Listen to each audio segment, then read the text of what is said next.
Hey guys, Sarah here. I just wanted to create another video to follow up from one of my posts that I uploaded recently on my social media accounts in regards to over communicating with our dogs. This is something that I see as dog owners we tend to do naturally, sometimes without even thinking about it.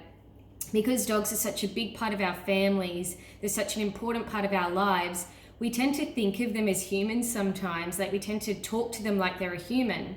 But the difference is that dogs don't always pick up on the things that we say. They pick up on our body language, they pick up on our energy. And that's why it's so important to be really mindful and intentional when we communicate with our dogs that, we've also shown them what we want them to do as well. We're not just nagging them or yelling at them or telling them to do something a million times. We've actually shown them what a sit looks like. We've shown them what a down looks like, with the leash and some guidance there. We're not just talking to them and expecting them to understand what that means, because they're not human. They don't have the same way of processing information as we do.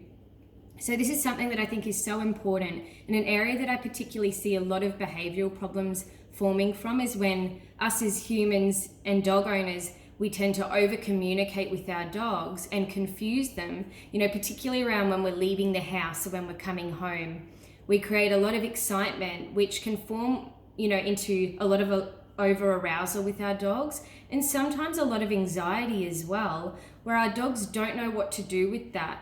It shifts their state of mind, and then they're left, when you leave the house, with a lot of energy, sometimes a lot of anxiety, and that can then manifest into destructive behaviors. It can also cause separation anxiety, where, your dog's whining or ripping up things or going through the bin and, not able to actually function without you there, because they're so used to that communication. They're so used to that interaction 24/7 that they're not used to being resilient and independent and being in a calm state of mind without any verbal communication at all. So this is just something I thought was really important to share, and something that I see a lot.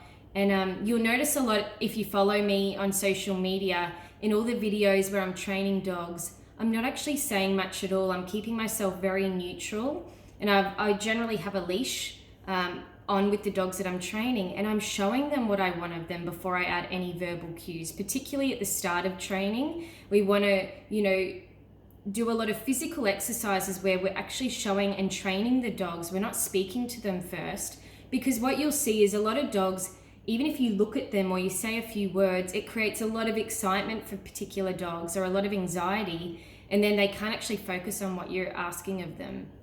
So this is just a really important part of the training that I think, we as owners sometimes miss out on, because we talk to our animals like they're, real children sometimes, and we can forget that they actually learn in a different way than humans. Although they're very intelligent, they do pick up on a lot of our body language and a lot of our energy, not necessarily us, saying sit 10 times or nagging them or baby talking to them.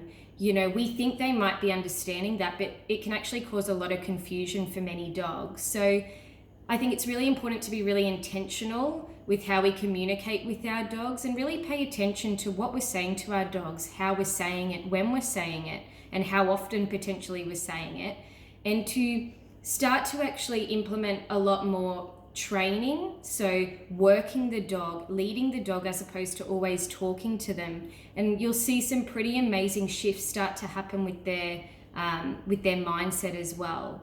So keep me posted. Let me know in the comments below if you find this to be true with you, if you tend to over communicate a bit with your dogs, what your experiences with this are. I'd love to hear from you guys. I hope this helps you. Good luck with your training journey. Bye for now.